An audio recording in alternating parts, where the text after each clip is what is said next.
ఇక చూడండి ఫ్రెండ్, పాండవుల బత్తి అంటారు దీన్ని. ఈ చెట్టుని నేను ఆకుతో దీపారాజన చేసే కదా, ఇదే చెట్టు పాండవుల బత్తి అంటారు దీన్ని. ఇదిగో పూలు కూడా వచ్చినాయి చూడు.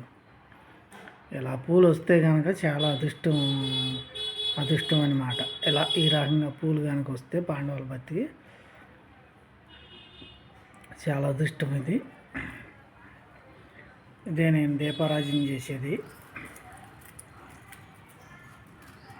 ఇది మామూలుగాను ఇది ఈ చెట్టు ఫ్రెండ్, ఇది ఈ చెట్టు నేను దీపారాజన చేసి పాండవుల బత్తిది.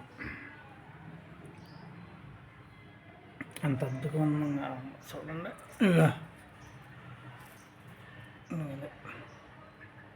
దీనికి కూడా వచ్చినాయి పూలు. ఈ రకంగా పూలు వస్తే కనుక నాకు చాలా అదృష్టం అని నేను అనుకుంటున్నాను. ఇదిగో ఈ పువ్వు రాలిపోయింది. ఇదిగో ఇది దీపారాజన చేసే పాండవుల బత్తి చెట్టు. ఇది ఈ ఆకుతోటి దీపారాజన చేయొచ్చు. ఆల్రెడీ నేను దీపారాజన చేసి వీడియోలు అయితే అప్లోడ్ చేశాను. ఈ పూలు కూడా వచ్చినాయి చెట్టుకి. నేను ఇప్పుడే చూస్తున్నాను. మీకు నచ్చితే ఒక లైక్ కొట్టండి ఫ్రెండ్.